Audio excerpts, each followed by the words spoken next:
We are anonymous. When criminals have the power of government on their side, there is no stopping them. History shows the only way of altering these familiar reigns of terror is stealing the government back from them by any means necessary. No matter how much blood may be spilled, it will be far less than simply letting the tyrants have their way. But rousing the public to action does not seem like a viable course, judging by the traditional level of apathy and pathological attention to meaningless trivia that afflicts most citizens of this decaying republic. We are good little slaves. One by one we keep falling asleep and forgetting what has happened as recently as yesterday, how we ignored one atrocity after another until eventually, the random reaper comes round to us when we cry out our last lie. I didn't know. We scream, when in actuality we did but ignored our wishful thinking impulse to do something about it. The general run of humans would rather have everything done for them and luxuriate in leisurely splendor than build their own lives and take pride in their modest accomplishments. This way lies totalitarianism. It is how the modern mind, lured off kilter by its addictions and compulsions, has slid into totalitarianism without really noticing. Today the government says anything it wants without regard to the simple facts right before our eyes. Time reveals lethal lies. It is universally acknowledged that the war in Iraq was a fraud, based on lies. It was about stealing Iraq's soil and keeping all of Israel's neighbors in a state of chaotic disarray. Therefore, all the actions which have taken place during the 27-year-long decimation of that country were not acts of war. They were crimes. Premeditated crimes. Capital crimes. And the people, no, the psychopaths, who committed these criminal acts of war must be held accountable for them, or there is no genuine rule of law anywhere in the world, which unfortunately might be our real-life situation. It is well past time to dematerialize the cynical media shield that has protected these evil men from prosecution by perpetrating the lie that they were acting in the best interests of the country when in fact they were not. They were acting in the best interests of the men who were bribing these feckless gophers to do their bidding. Which means it was about the oil cartel and the criminals, assuming they're not one and the same. Everything that can be said about Iraq can be said about Afghanistan, which has become America's longest running war. Needless to say, in a country with real laws and genuine judges, all of these people who haven't already been executed should have started serving long prison sentences years ago. The criminal masterminds who are responsible for 2 million murders in Iraq, 600,000 in Libya, 500,000 in Syria, and many thousands more in Serbia, Pakistan, and any other country who tries to impede the objectives of big oil, big pharma and other Monsanto-like parasites out to kill off most of the population, need to be punished for their deeds. Needless to say, in a country with real laws and genuine judges, all of these people who haven't already been executed should have started serving long prison sentences years ago. It's impossible to have a good government when it is being run by criminals, and worse than that, by criminals who are not Americans, yet control America. Typically, down through history, the people who commit crimes like this and take over countries by their perfidy, example, Nathan Rothschild taking control of England's finances after the Battle of Waterloo, are never apprehended. Because once you gain control of a nation's media apparatus you can pretty much commit any crime you want and get away with it. This is the story of at least the last 5 American presidents, who all got very rich from executing the policies of the very rich against the very poor, and lying about just about everything they did. This is really the whole story of American history. Down through the history of the past 400 years, the usurpers and the assassins have always been corrupted criminals, successfully robbing countries while defaming and murdering true patriots trying in vain to save their homelands.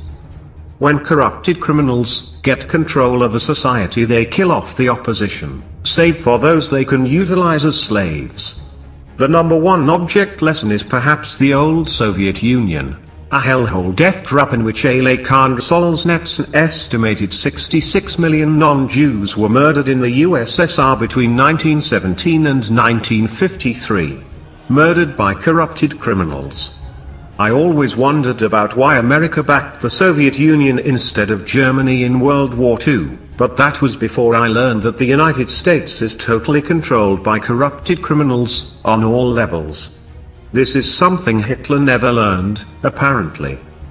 These criminals, special emphasis is on white Christians, whom they seek to make extinct so as to replace them as the alpha dog of the human species.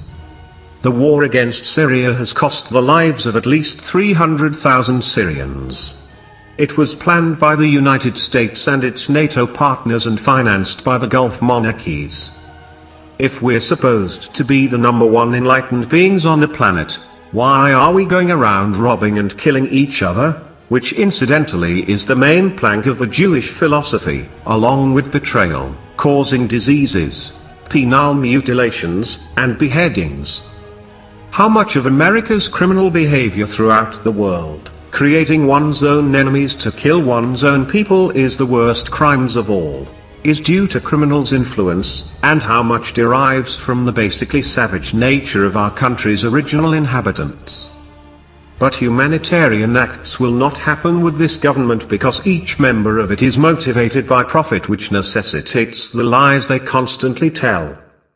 We make airplanes disappear from the sky, frequently, when one of the passengers has information revealing crimes of the power elite. The great leaders of history have always been the greatest criminals. In modern times, these so-called great leaders like Churchill and Roosevelt, or George Bush and Barack Obama, have added an extra wrinkle to the hero formula. Their exploits are totally based on lies that are fed to and believed by a gullible public. Maybe it has always been that way. Maybe every era is about the rich strafing the poor, who eternally clamor in vain for justice. Maybe this is the permanent human condition.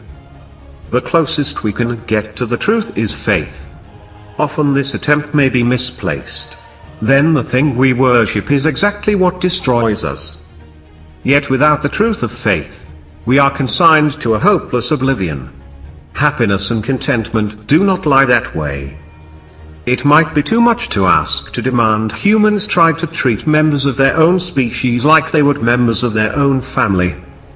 But unless we at least try to do that, we have no hope of ever being truly accountable to our own consciences, no matter what lame excuses we trot out to justify our own self-serving behavior. Without adequately reconnoitering the damage we have done to ourselves and others by our reckless behavior, we have no hope whatsoever of charting and creating a truly healthy and realistic future. The only reason to criticize anyone else is to prevent a crime from occurring or continuing to occur. This is what opposition to the criminals is all about. It's not about hatred. It's about the crimes the governments constantly commit against the whole world, crimes of extortion, robbery and mass murder, the poisoning of the world through Monsanto, the stifling of our minds through moribund media, all turning us into compliant robots who have no clue about how we are being used and abused. They must be held accountable, or the spark of humanity will be snuffed by the ultimately fatal chemical light of the homicidal mania. These purveyors of perversion turning everything upside down and stealing everything from everyone to the benefit of no one but themselves. I am constantly trying to figure out why we are destroying ourselves, and pinpointing a corrupt belief system as the engine of our demise. And always remember, the American dream is not that every man must be level with every other man. The American dream is that every man must be free to become whatever God intends he should become. We are anonymous.